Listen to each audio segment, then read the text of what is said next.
ایسی خواہش جو زندگی کی طلب بن جائے، ڈیمانڈ بن جائے، پیشن بن جائے، اسٹرانگ ڈیزائر بن جائے، جو آپ کے دل کو قابو کر لے.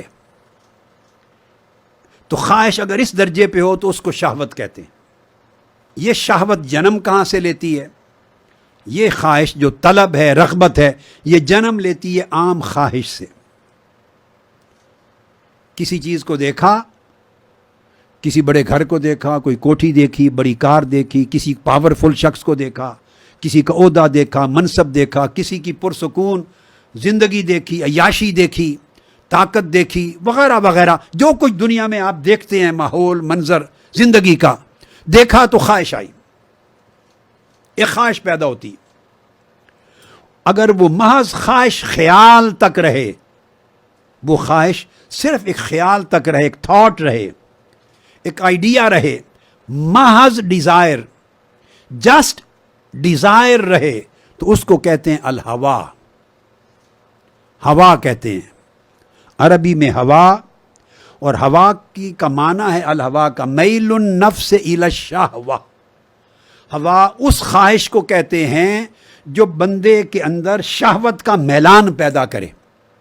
یعنی ہوا اس ڈیزائر، اس خواہش کو کہتے ہیں جو دل پہ قابو پا لینے کا پوٹینشل رکھتی ہو، دل پر غلبہ پا لینے کی صلاحیت رکھتی ہو، اس کے اندر میلان اور رجحان ہو دل پر چھا جانے کا، دل کو اپنے کنٹرول میں لے لینے کا.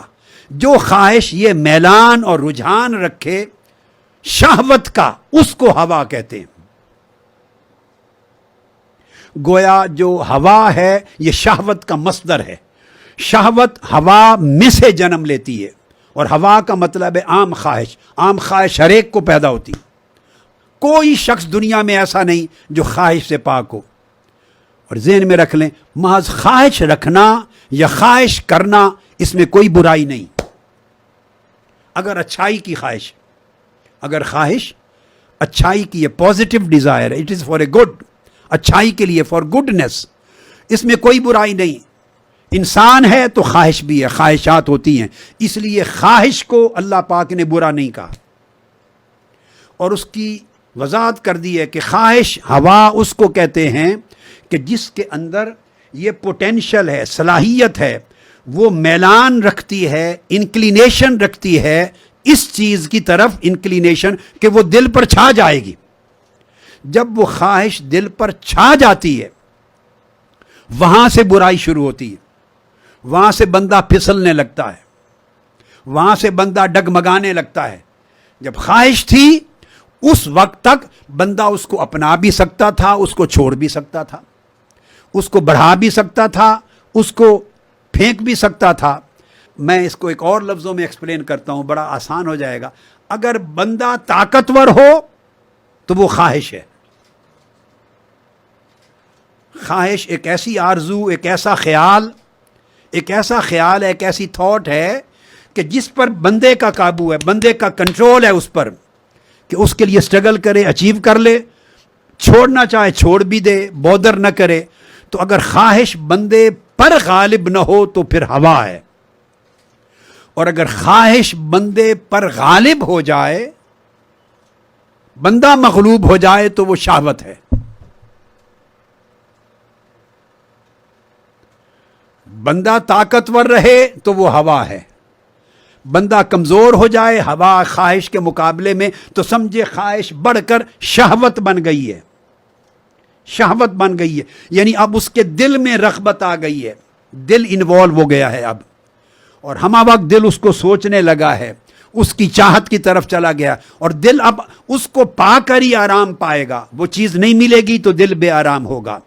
اگر وہ خواہش اس درجے تک چلی جائے اور دل کو بے چین کر لے، اور دل کی بے چینی کے ساتھ جڑ جائے، یا دل کے سکون کے ساتھ جڑ جائے، بے سکونی کے ساتھ جڑ جائے، تو دل پر قابو پا لے، تو ہوا اپنے درجے سے بڑھ کر شہوت بن گئی. اچھا، مطلقاً شہوت کو بھی اللہ پاک نے مطلقاً برا نہیں کہا، یہاں تک بھی، چونکہ یہاں تک بندے کے اختیار میں ہے کہ ریاضت کرے، اسے کمزور کر دے، ریاضت کرے اس پر کنٹرول پا لے، ریاضت کرے اس پر قابو پا لے. ڈپینڈ کرتا ہے کہ بندے کا شعور کس وقت بیدار ہوا. یہ خیال کب آیا کہ میں مغلوب ہوتا جا رہا ہوں, میں کمزور ہوتا جا رہا ہوں, میں اپنی خواہشات کا غلام ہوتا جا رہا ہوں, میری خواہش میرے اوپر سوار ہوتی جا رہی ہے. بس یہ وہ لیول ہے جہاں بندے نے حد قائم کرنی ہے کہ بندہ خواہش پر سوار ہے یا خواہش بندے پر سوار ہے. اگر خواہش بندے پر سوار ہو جائے تو یہ شہوت ہے, اور اگر بندہ خواہش پر سوار ہے تو یہ ہوا ہے. اور اگر خواہش بندے پر سوار ہو جائے, شہوت ہے, تو وہ اچھی چیز کی بھی ہو سکتی ہے اور بری چیز کی بھی ہو سکتی ہے. بری چیز کی ہو گئی تو ہلاکت کی طرف لے جائے گی, وہ شہوت.